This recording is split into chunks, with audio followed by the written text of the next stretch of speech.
começamos a pensar em acampamento, isso 3, 4 meses antes do acampamento, a gente já começa a se reunir, pensar em acampamento e orar. Nós pedimos a Deus um tema para o acampamento.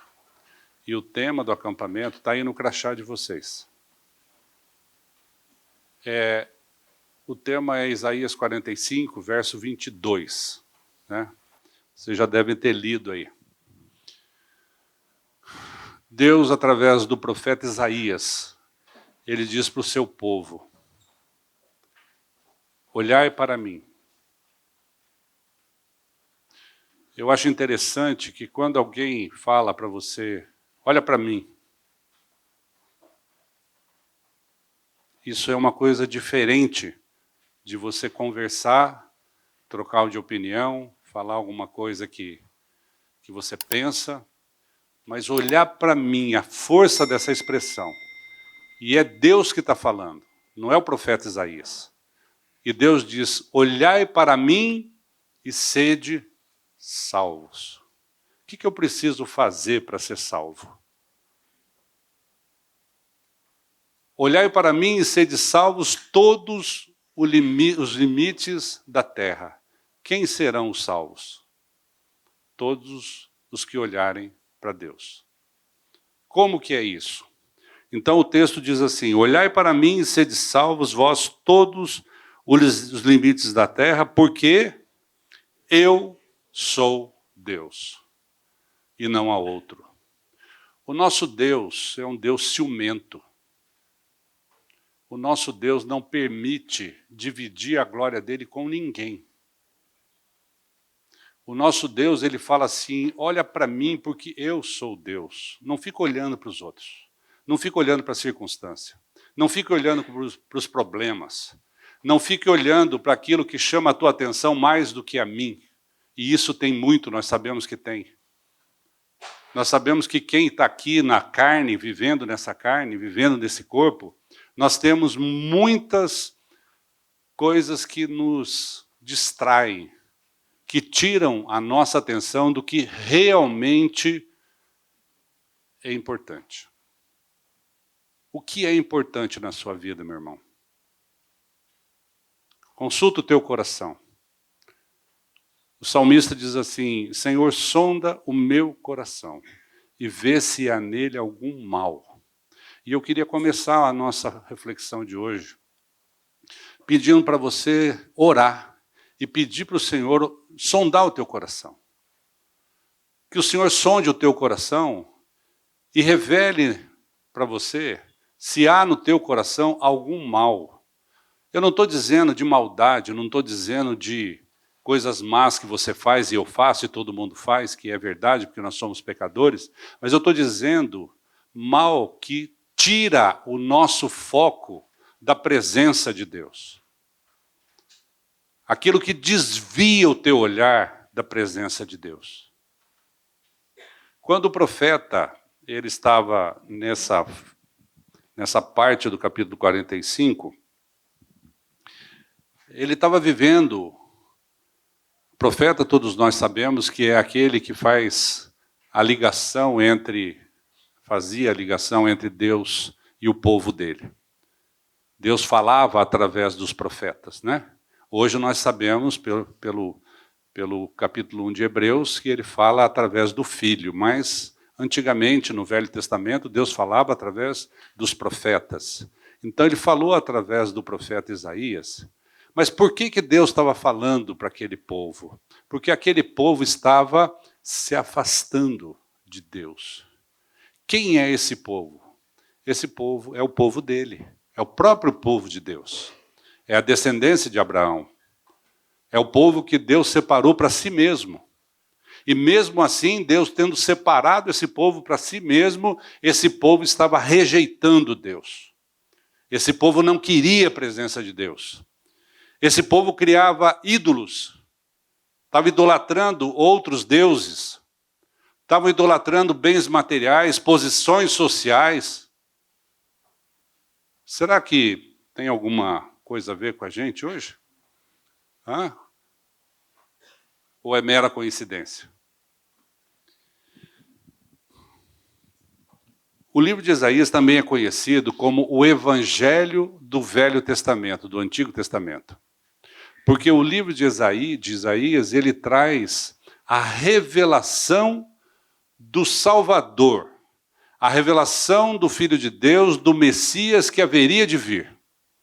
Ele vem falando para o povo, olha, vocês precisam olhar para Deus. Por quê? Porque vocês precisam de salvação. Quem que precisa de salvação? Quem aqui não precisa de salvação? Todos nós somos pecadores. A palavra de Deus diz lá em Romanos 3, 23, pois todos pecaram e carecem da glória de Deus.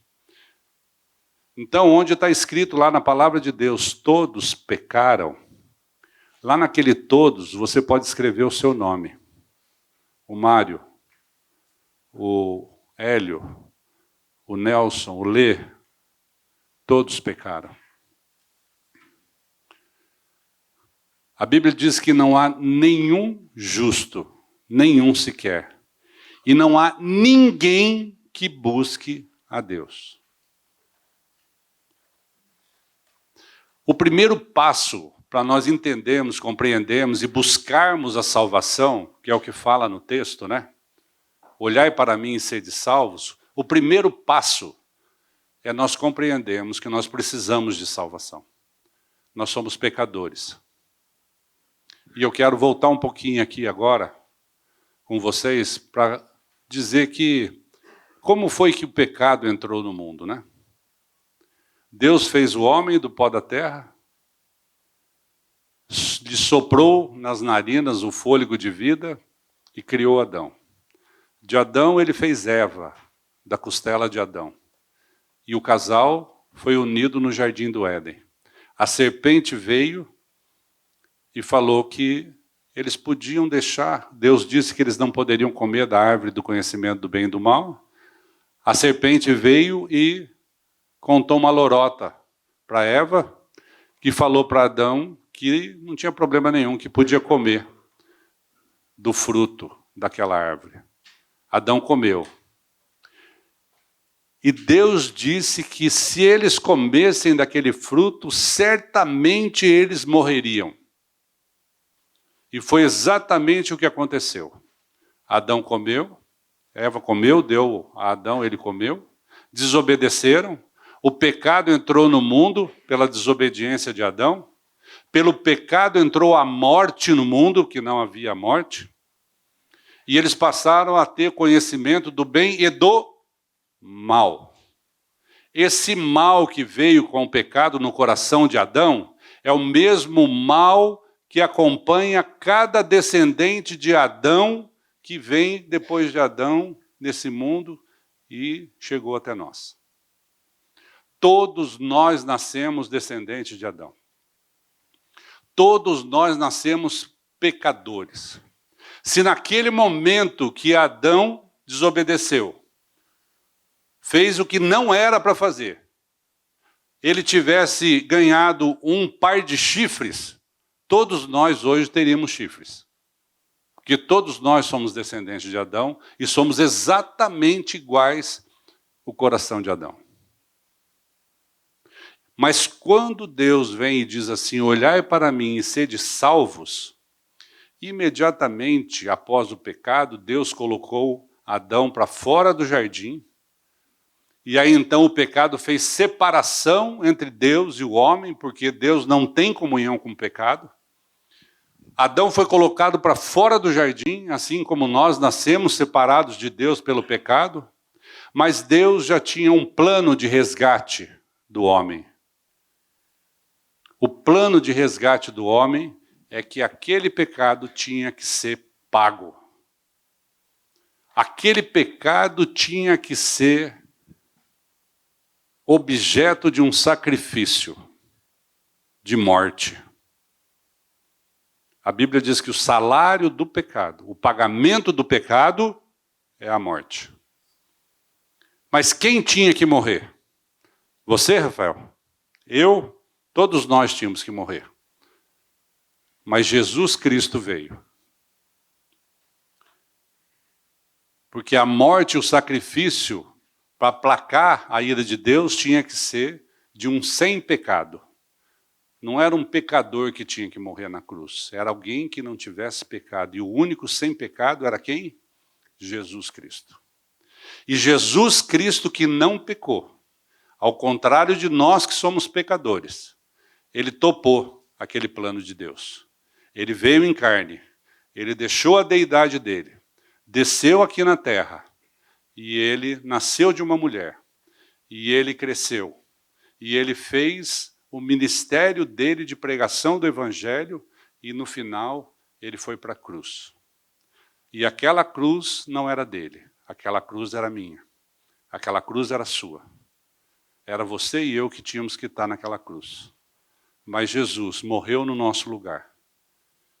Ele morreu a morte que era minha, que era sua, para me dar a vida dele. Por isso que o texto lá de 2 Coríntios 4:10 diz que nós devemos nesse mundo aqui andar, levando sempre por toda parte o morrer de Jesus, para que a vida de Cristo se manifeste no nosso corpo mortal. Então, o que nós queremos hoje com esse texto aqui, falar para vocês, é que aqui Deus está dizendo, lá no Velho Testamento, antes do nascimento de Jesus Cristo, olhai para mim e sede salvos. Porém, hoje, depois da vinda de Jesus, nós que estamos aqui, nós vamos olhar sim para Deus, mas através de Jesus. Hoje o nosso olhar é através de Jesus. Porque depois que Jesus morreu e ressuscitou, depois que ele veio ao mundo, nós então tomamos consciência de qual foi a obra grandiosa que Deus fez na cruz em nosso favor. E aí Jesus deixa um texto dizendo assim, eu sou o caminho, a verdade e a vida. E ninguém vem ao Pai senão por mim. Então hoje, a nossa salvação depende da nossa fé, depende de crermos e olharmos para Jesus, pois Ele é o caminho, Ele é a verdade, Ele é a vida. E depende de nós olharmos para Jesus, para vermos então a obra que Deus fez naquela cruz para tirar o pecado do mundo, tirar o pecado do meu coração, o pecado do seu coração, para que você pudesse viver aqui neste mundo, livre do pecado, liberto do pecado. E não mais escravo do pecado. Porque aquele que não crê é escravo do pecado. Mas aquele que crê em Jesus Cristo está liberto do pecado. Então nós vamos caminhar um pouquinho sobre esse texto, porque Isaías tinha a exata noção, a exata revelação de Deus, de como era a soberania de Deus e como era esse velho homem. Essa natureza efêmera do homem, essa natureza pecadora do homem, a natureza do homem pervertida, a natureza do homem que quer fazer o errado, a natureza do homem que é contrária à vontade de Deus, que se afasta de Deus. Muita gente tem algumas perguntas assim, perde um ente querido, tem um problema financeiro, onde está Deus? Deus está no mesmo lugar. Quem se afasta de Deus somos nós. Deus jamais nos abandona. Mas nós temos um pecado que nos afasta de Deus.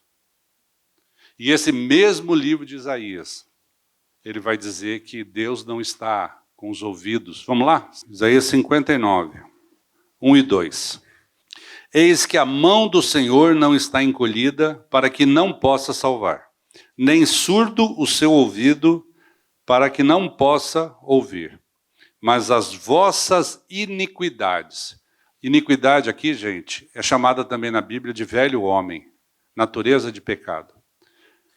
Mas as vossas iniquidades fazem separação entre vós e o vosso Deus, e os vossos pecados encobrem o seu rosto de vós, para que não vos ouça.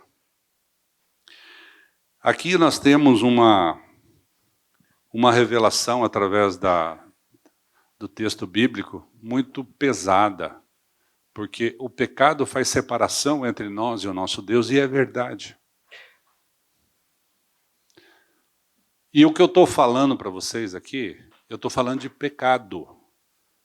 que é a natureza pecadora que nós herdamos de Adão. Eu não estou falando de pecados que nós cometemos diariamente.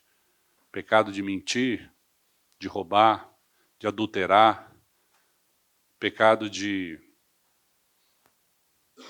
fazer o que não deve, né?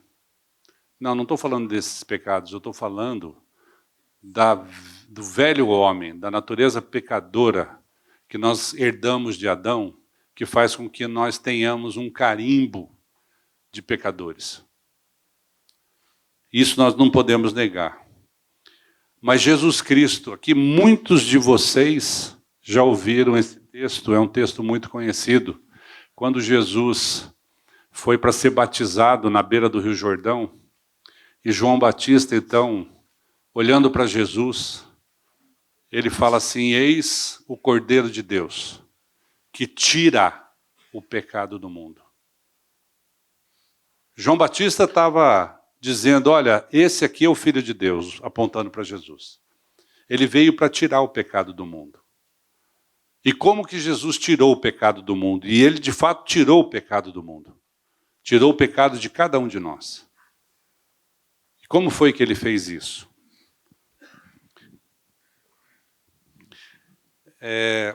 Isaías não aceitava o modo de vida do seu povo. Ele era um modelo de fé e temor. Ele jamais negociou as verdades de Deus e, às vezes, se indispunha com suas palavras. Porque quando nós falamos e vivemos pelos princípios da palavra de Deus, muitas vezes as pessoas não nos aceitam. Já viram isso? Quando eu nasci de novo, quando eu comecei a estudar a palavra de Deus, que eu criei no poder de Jesus Cristo que me salvou naquela cruz, e a minha vida começou a mudar por conta disso, eu fiquei tão feliz que eu queria falar para todo mundo essa mensagem, eu queria pregar o Evangelho, e um amigo me convidou para fazer um estudo bíblico no escritório dele, que era do outro lado. Eu tinha um escritório na avenida, e do outro lado da praça era o escritório do meu amigo. E eu, então, topei, e toda segunda-feira eu chegava no meu escritório, pegava a minha Bíblia, colocava embaixo do braço e atravessava a praça para ir fazer o estudo bíblico no escritório do meu amigo. Os que me conheciam olhavam para mim e falavam: judiação.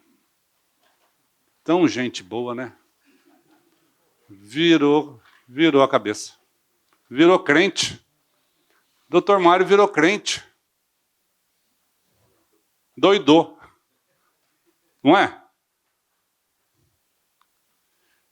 A palavra de Deus, o Evangelho é loucura. É verdade, é loucura. Para os que não creem. Mas para os que creem é o poder de Deus. Se nós cremos no Evangelho de Jesus, se nós cremos que Jesus Cristo veio, morreu no nosso lugar para nos salvar, e na ressurreição Ele nos deu a sua vida, e essa vida que nós vivemos agora, aqui na carne, nós vivemos pela fé do Filho de Deus, a nossa vida muda, o nosso comportamento muda, o nosso pensamento muda, o nosso jeito de ver as coisas muda, as nossas decisões mudam, as pessoas nos veem de um jeito diferente, e as pessoas que não creem, que não sabem, que não entendem, que não têm essa compreensão, falam: coitado, endoidou. Doidou. O que aconteceu? Aconteceu que essa alegria que eu nunca tive, essa alegria que eu nunca tinha experimentado, agora eu tenho.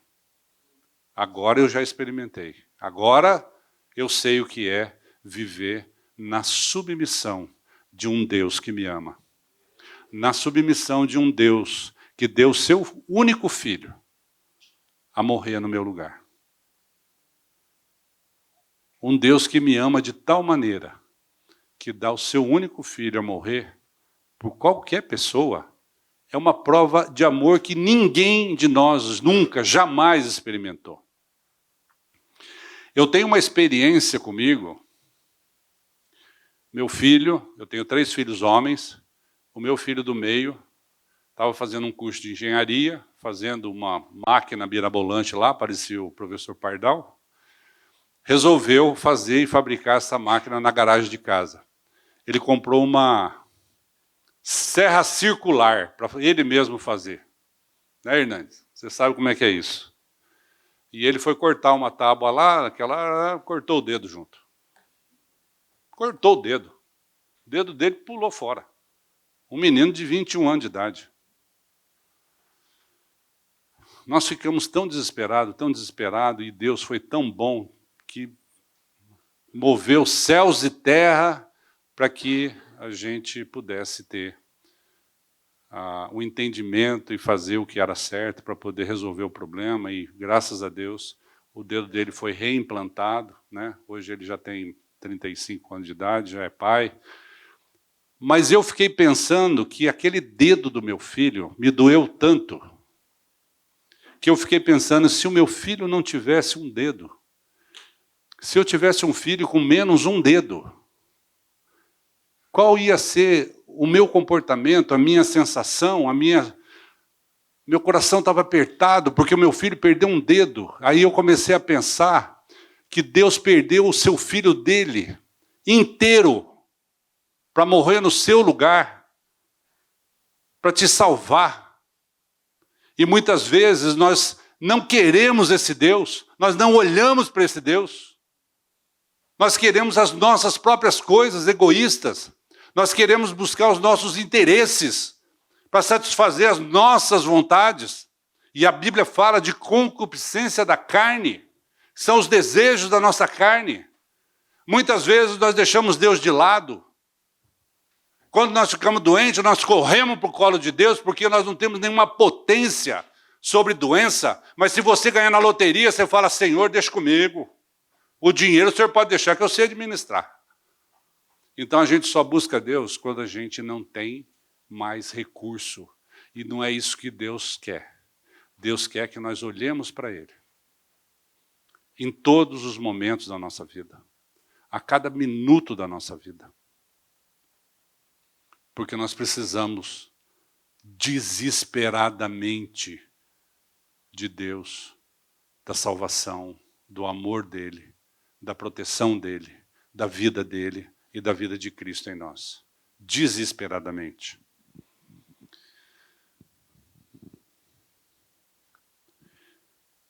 Isaías, eu não ia comentar isso com vocês, mas vou comentar rapidamente, que Deus é tão maravilhoso que 700 anos antes foi quando o livro de Isaías foi escrito.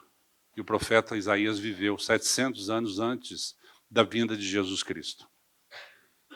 Jesus Cristo veio, obviamente 700 anos depois, veio.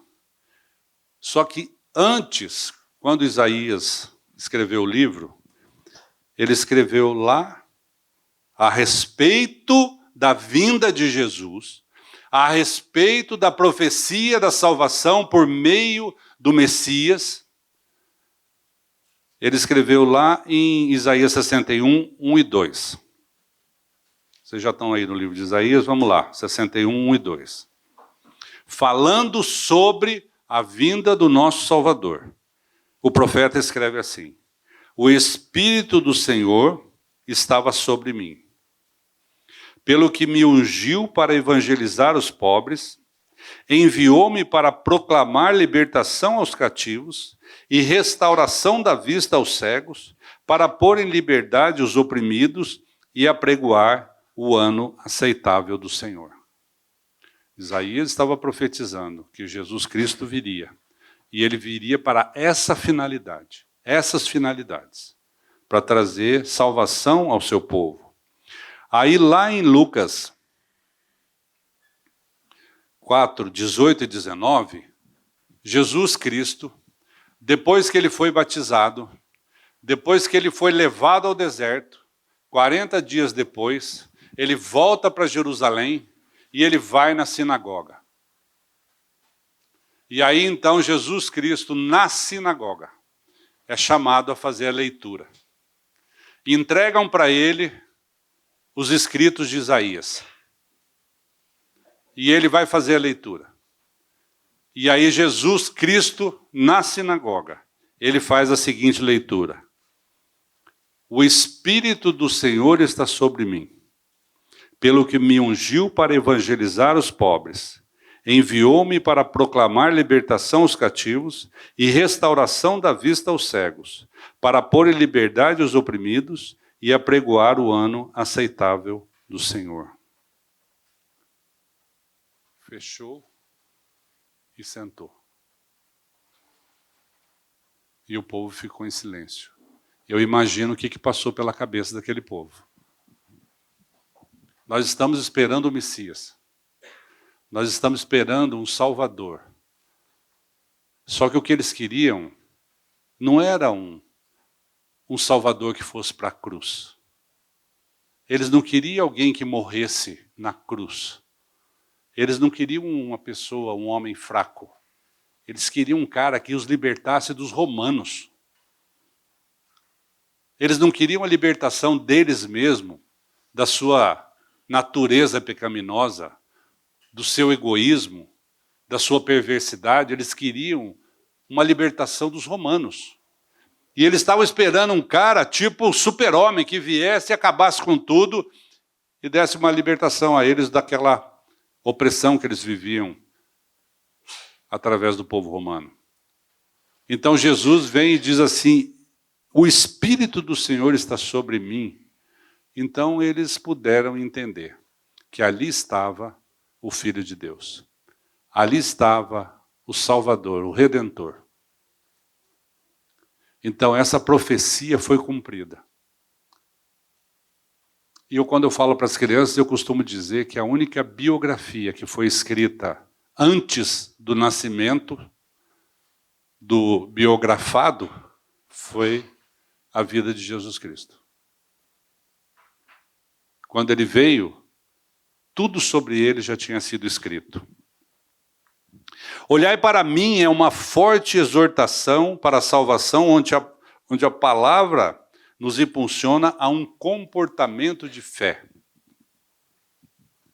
Eu queria que vocês, nesse final de semana, eu queria que vocês pensassem que vocês não vão ter aqui uma experiência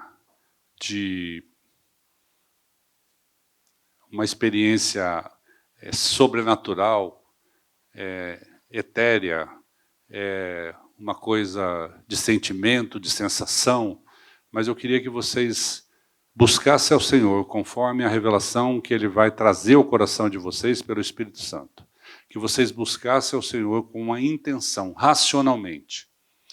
Que buscassem ao Senhor pedindo fé se você não tem. Porque muitas vezes a gente espera que a fé é uma coisa que vai acontecer do nada, assim. Pá, olha, de repente eu tenho fé. Eu não tenho fé, mas eu quero ter fé. Senhor, eu não tenho fé. O Mário está falando umas coisas aí, o pastor Glenn vai falar amanhã que eu não estou entendendo nada.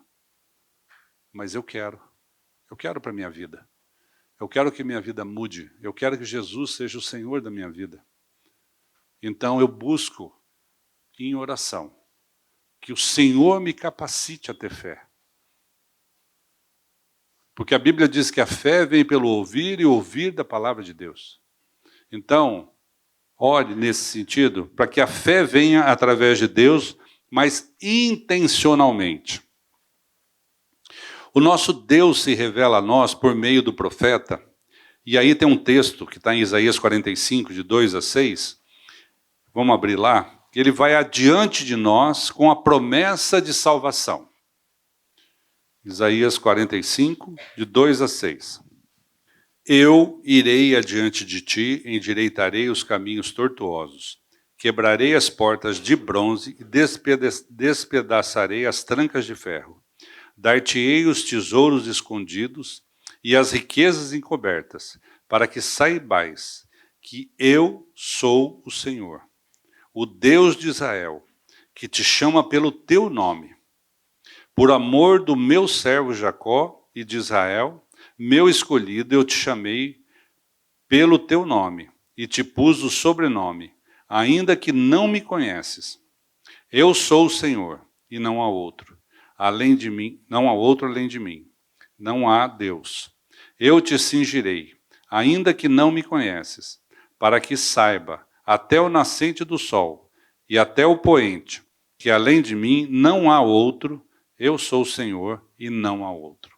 Se nós tivermos essa convicção de que só há um Deus e não há outro, nós então vamos buscar na fonte certa onde nós vamos encontrar salvação. E aí no verso 18 do capítulo 45, ele conclui dizendo assim: porque assim diz o Senhor, que criou os céus, o Deus que formou a terra, que fez e a estabeleceu, que não a criou para ser um caos, mas para ser habitada.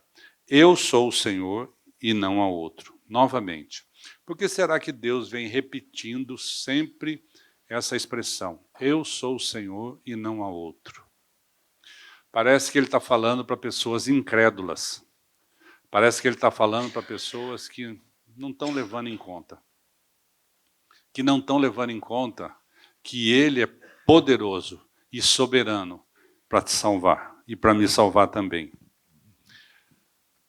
Então, para nossa compreensão, é necessário, além de conhecermos esse Deus santo e justo, que entendamos que esse olhar pela fé é o requisito, pré-requisito indispensável ao atendimento dessa ordem do Pai, que nos convida a olharmos somente para Ele, se realmente almejamos a salvação.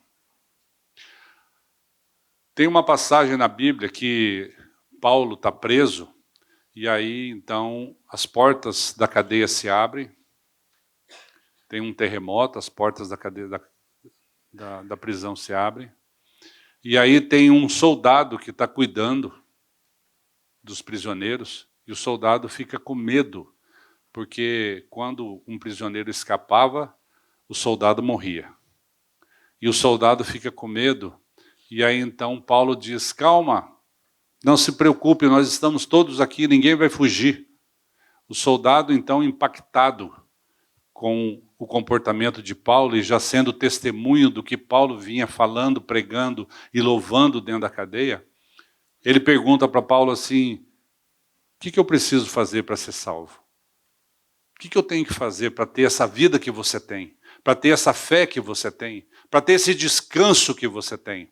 E Paulo responde: creia no Senhor Jesus, será salvo tu e a tua casa. Creia no Senhor Jesus. Você às vezes pode ter vindo aqui e falar assim: olha, eu vou lá para ouvir o que é a receita de bolo que eles têm lá para eu ir para o céu, né? Qual é a receita que eles têm? Qual que é a mágica que eles têm? Mas Paulo respondeu de uma forma tão simples para o carcereiro, ele disse assim: olha, crê no Senhor Jesus. Então eu digo para você que está aqui hoje, se você não crê, crê no Senhor Jesus. E será salvo tu e a tua casa. A mesma resposta que Paulo deu. Crê no Senhor Jesus. É isso que Deus quer com todo o amor dele, que todos nós nos encontremos no céu. Essa é a vontade de Deus. Infelizmente, nem todos crerão.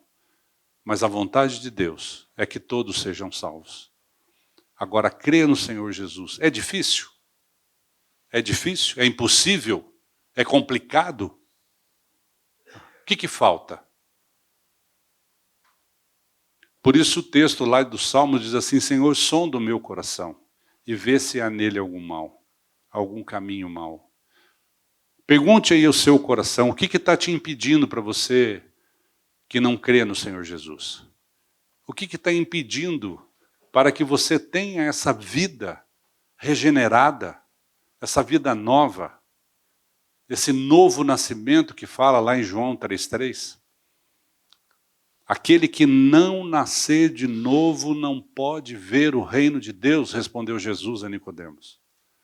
Aquele que não nascer de novo não pode ver o reino de Deus. E o que é nascer de novo? Senhor, como eu faço para nascer de novo? Eu quero ter essa nova vida. Eu não quero morrer e ir para o inferno. Eu quero estar junto contigo no céu, quando eu fechar os meus olhos. O que eu preciso fazer? E a resposta de Paulo foi simples: crer no Senhor Jesus. Jesus Cristo, quando morreu, ele tirou o pecado do mundo. Lá em João 12:32, a palavra de Deus diz assim, Jesus disse, e eu, quando for levantado da terra, atrairei todos a mim mesmo. E no verso seguinte ele diz assim, e isto ele dizia significando de que tipo de morte ele haveria de morrer.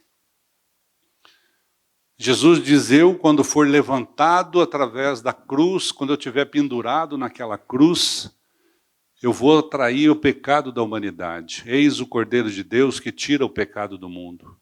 Jesus atraiu o pecado da humanidade no seu corpo. Jesus levou o pecado do mundo inteiro no seu corpo. Tanto é que, em certo momento,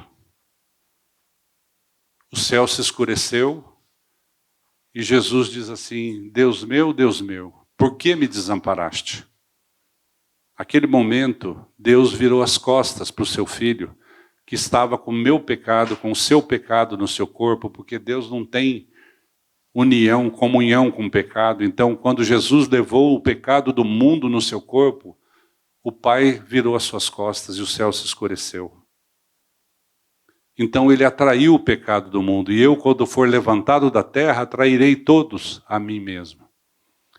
E aí Jesus Cristo, então, morreu e foi sepultado. Foi colocado numa sepultura. E o pecado do mundo foi sepultado com Jesus Cristo.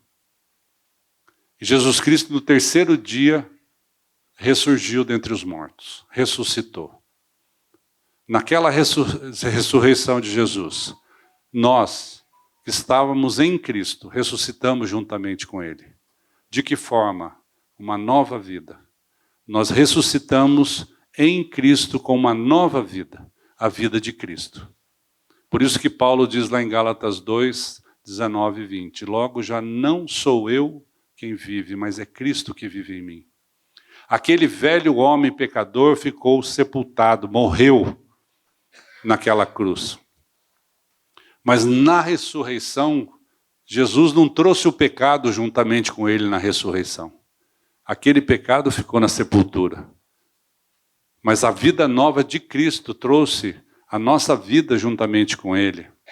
E ele morreu a nossa morte para nos dar a sua vida. Ele fez uma troca. Morreu e ressuscitou. Trocou o pecado pela vida santa. E essa troca é aquilo que nós temos que hoje, por misericórdia de Deus, pedir para que nós tenhamos fé para crer. Crê no Senhor Jesus e será salvo tu e a tua casa. Crê que Jesus levou o teu pecado. Crê que Jesus te deu a nova vida, a vida dele, para que você viva neste mundo aqui. Uma vida sem olhar para circunstâncias, para ídolos, para outras coisas. Mas para que você olhe, como diz o texto, olhai para mim. Olhe para Deus, para ser salvo. E ele diz várias vezes, porque eu sou o Senhor e não há outro. Então nós temos a garantia da palavra de Deus. Nós temos a chancela do que Deus disse. Olhar somente para Ele, não para nenhum substituto humano ou qualquer outra coisa. Pois a nós foi revelado que Jesus Cristo é o nosso único e suficiente Salvador. O livro de Hebreus, já estou... Como é que está nosso horário aqui? Cadê a minha equipe de produção aí? Sumiu todo mundo? Posso falar? Então tá bom. Lá no livro de Hebreus, capítulo 1, versos de 1 a 4, vamos lá? Hebreus 1, de 1 a 4.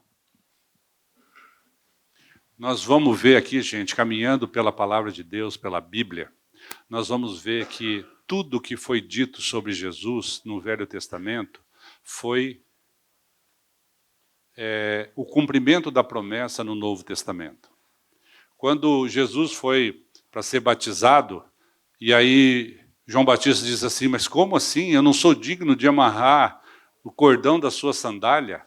Jesus diz, mas convém que assim seja, para que se cumpra as Escrituras. Jesus veio para cumprir as Escrituras. Jesus não veio para discutir com Deus, para falar, não, mas do meu jeito é melhor. Nada disso, é o que nós fazemos. Nós ficamos discutindo com Deus, murmurando com Deus, reclamando com Deus. Mas Deus conhece a nossa vida do começo ao fim. Vocês sabem que o tempo só existe, pastor Lúcio, por misericórdia de Deus para nós. Porque o tempo para Deus é o tempo dele, que é o Kairos. O Cronos, que é o tempo do relógio, existe para nós, porque nós ficamos preocupados com o passado, preocupados com o futuro, lamentando o passado e não vivemos o presente. Mas Deus está aqui hoje, no presente, falando conosco. É por isso que existe o tempo do Cronos. Porque nós, então, se não tivesse isso, a gente não tinha referência. Então Deus faz isso. Mas por que isso? Porque hoje nós podemos entender que o dia é hoje.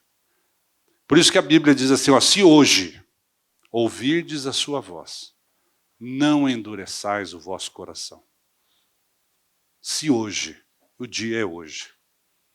Então, cumprindo as profecias, em Hebreus capítulo 1, começa o livro dizendo assim, havendo Deus outrora falado, muitas vezes e de muitas maneiras aos pais, pelos profetas, nesses últimos dias, que são os dias de Cristo, nos falou pelo Filho, a quem constituiu o herdeiro de todas as coisas, pelo qual também fez o universo. Ele, que é o resplendor da glória e a expressão exata do seu ser, sustentando todas as coisas pela palavra do seu poder.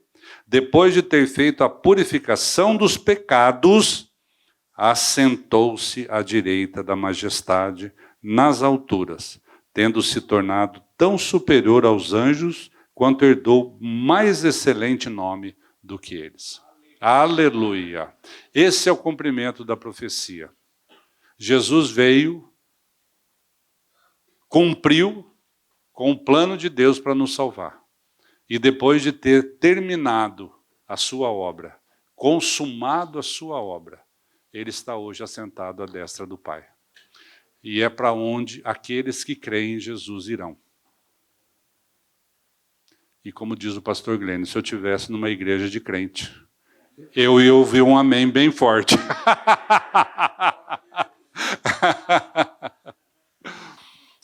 Gente, a obra de Deus em Cristo Jesus foi tão maravilhosa, que nós não devemos ficar olhando para coisas menores, para coisas pequenas, para problemas. Muitas vezes a gente fica sem dormir. Vocês ficam sem dormir? Alguém aqui fica sem dormir?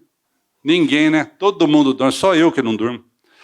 Olha só, Jesus Cristo é o ator principal, ele é o protagonista da nossa salvação no projeto amoroso, gracioso e misericordioso do Pai, em favor daqueles que pela fé creem que foram participantes da sua morte e sua ressurreição. Agora eu quero chamar a atenção num texto de Filipenses, capítulo 2, falando de Jesus Cristo, falando da sua obra. E Paulo, então, em Filipenses 2, de 5 a 11, ele traz um destaque sobre essa participação crucial de Cristo na nossa salvação. Filipenses 2, de 5 a 11. Vamos ver se vocês acham lá.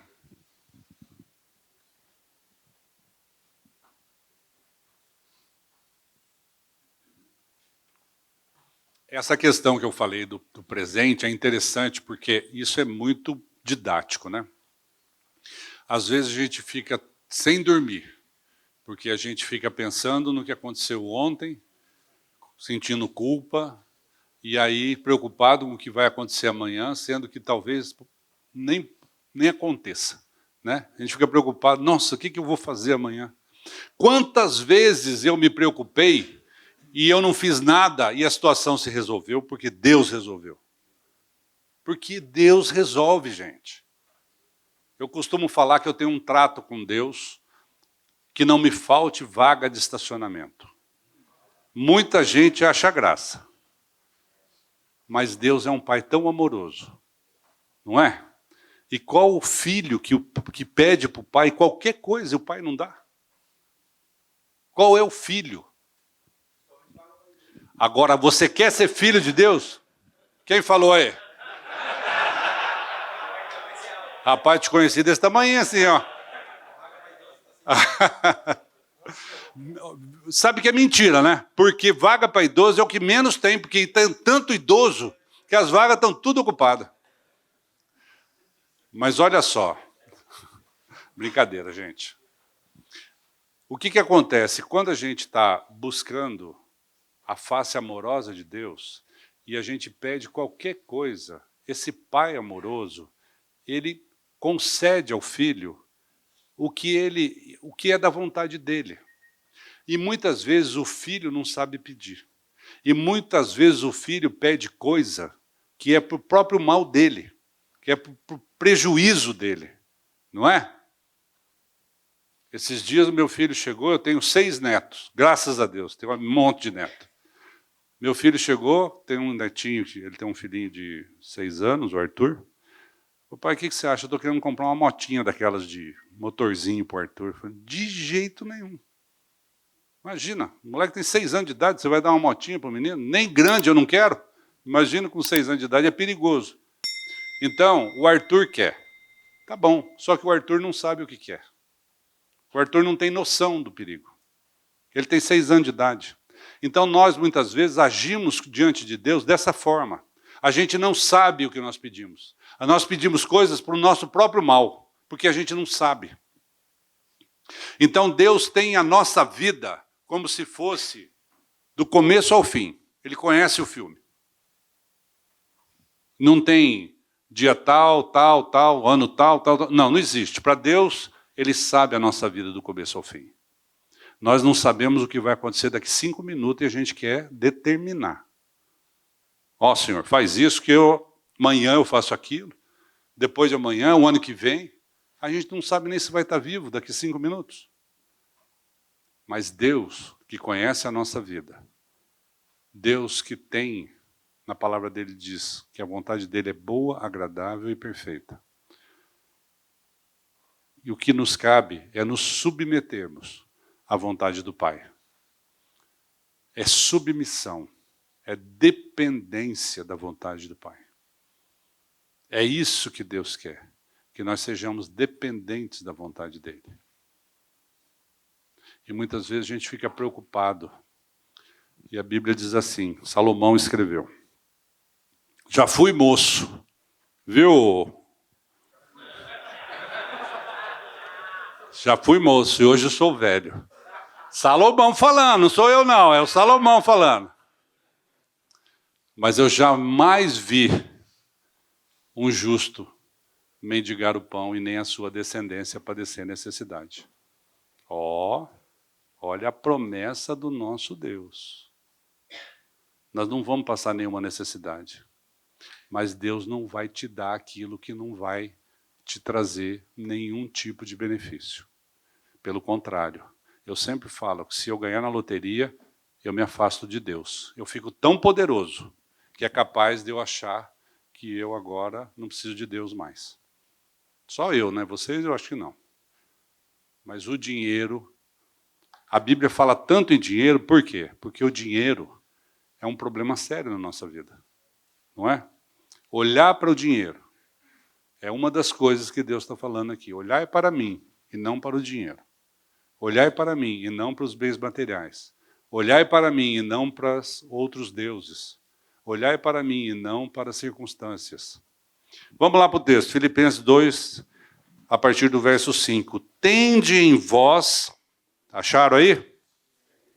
Tende em vós o mesmo sentimento que houve também em Cristo Jesus. Pois ele, subsistindo em forma de Deus, não julgou como usurpação o ser igual a Deus. Antes, a si mesmo se esvaziou, assumindo a forma de servo, tornando-se em semelhança de homens e reconhecido em figura humana. A si mesmo se humilhou, tornando-se obediente até a morte e morte de cruz. Pelo que também Deus o exaltou sobremaneira, e lhe deu o nome que está acima de todo nome, para que ao nome de Jesus se dobre todo joelho, nos céus, na terra e debaixo da terra, e toda língua confesse que Jesus Cristo é Senhor, para a glória de Deus Pai. Amém. Aê! Amém. Todo joelho se dobre e toda língua confesse. Temos alguma dificuldade? Nenhuma. Nenhuma. Assim como Deus disse, olhai para mim e sede salvos, porque eu sou Deus e não há outro, aqui ele passou a autoridade, toda a autoridade dele para Jesus. E ele diz aqui, confesse que Jesus Cristo é Senhor para... Não, desculpa, um pouquinho antes aqui. Pelo que também Deus o exaltou, exaltou quem? Jesus, sobremaneira, e lhe deu o nome que está acima de todo nome, para que ao nome de Jesus se dobre todo o joelho. Então, olhar para Deus hoje significa olhar para Jesus Cristo. Crê no Senhor Jesus, será salvo tu e a tua casa. Jesus Cristo é o nosso Salvador. Jesus Cristo é aquele que tirou o pecado do mundo, aquele que nos levou a morrer e que nos ressuscitou juntamente com ele, como diz lá em Romanos 6, verso... Efésios. Vamos lá em Efésios, então. Tá. Então, como nós fomos incluídos no corpo de Cristo, nós morremos com ele, ressuscitamos com ele, se cremos nessa verdade, nascemos de novo. Nova vida.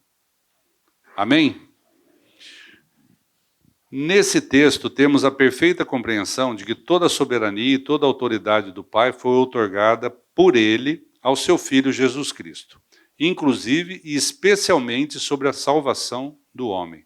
Portanto, olhar para o Pai é olhar para o Filho, e olhar para o Filho é olhar para o Pai. Então, nós vamos lá em João 14, de 6 a 9. Evangelho de João, capítulo 14, verso 6 até o verso 9. É um texto muito conhecido, que nós vamos repetir aqui. Respondeu-lhe Jesus, eu sou o caminho e a verdade e a vida. Ninguém vem ao Pai, senão por mim. Se vós me tivesseis conhecido, conhecerias também o meu Pai. Desde agora o conheceis e o tendes visto. Replicou-lhes Filipe, Senhor, mostra-nos o Pai, e isso nos basta. Disse-lhe Jesus, Filipe, há tanto tempo estou convosco, e não me tens conhecido? Quem me vê a mim, vê o Pai. Como dizes tu, mostra-nos o Pai? Quem vê a mim, vê o Pai. Quem olha para Jesus, vê o Pai.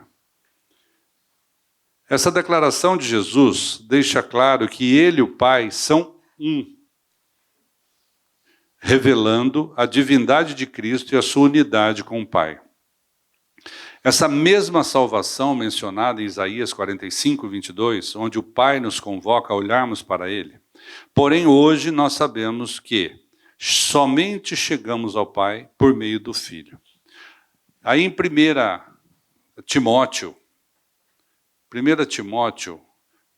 2, de 3 a 5,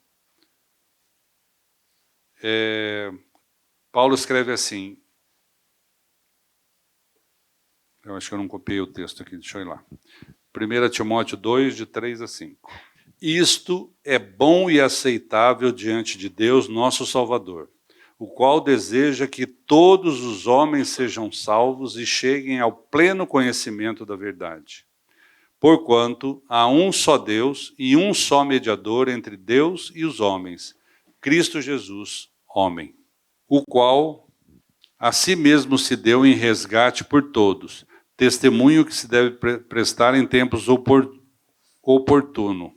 E a nossa convicção está na palavra de Cristo, que está em João 6,37, que diz, todo aquele que o Pai me dá, esse virá a mim. Presta atenção, gente. Olha para mim, olha para mim. Jesus diz assim, todo aquele que o Pai me dá, e esse vier a mim, eu jamais lançarei fora. A palavra de Cristo é uma só. E quando ele fala que todo aquele que o Pai me dá virá a mim, e o que vem a mim, de maneira nenhuma, de modo nenhum, eu lançarei fora, significa que nós temos a segurança de que a salvação por meio de Cristo Jesus, a salvação por meio de Cristo Jesus, ela é eficaz. É uma salvação que não tem como voltar atrás. Uma vez salvo, para sempre salvo. Não porque eu seja fiel ou merecedor de alguma coisa, mas porque Cristo é fiel. E é Cristo que me atrai. E é Cristo que está me dizendo aqui que eu jamais vou te lançar fora. Mas se aquele que o Pai me der e esse vier a mim, como que eu vou a Cristo? Como que eu vou buscar a Cristo?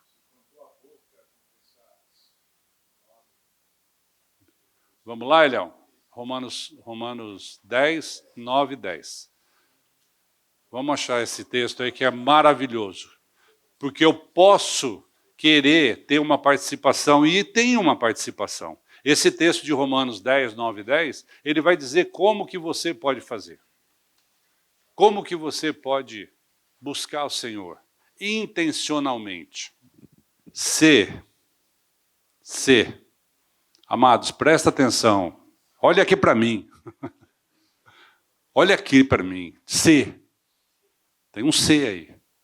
Com a tua boca, confessares Jesus. Pergunta para mim, Mário, o que eu faço? A palavra de Deus está te respondendo. Se com a tua boca confessares Jesus como Senhor, e em teu coração creres que Deus fez o quê?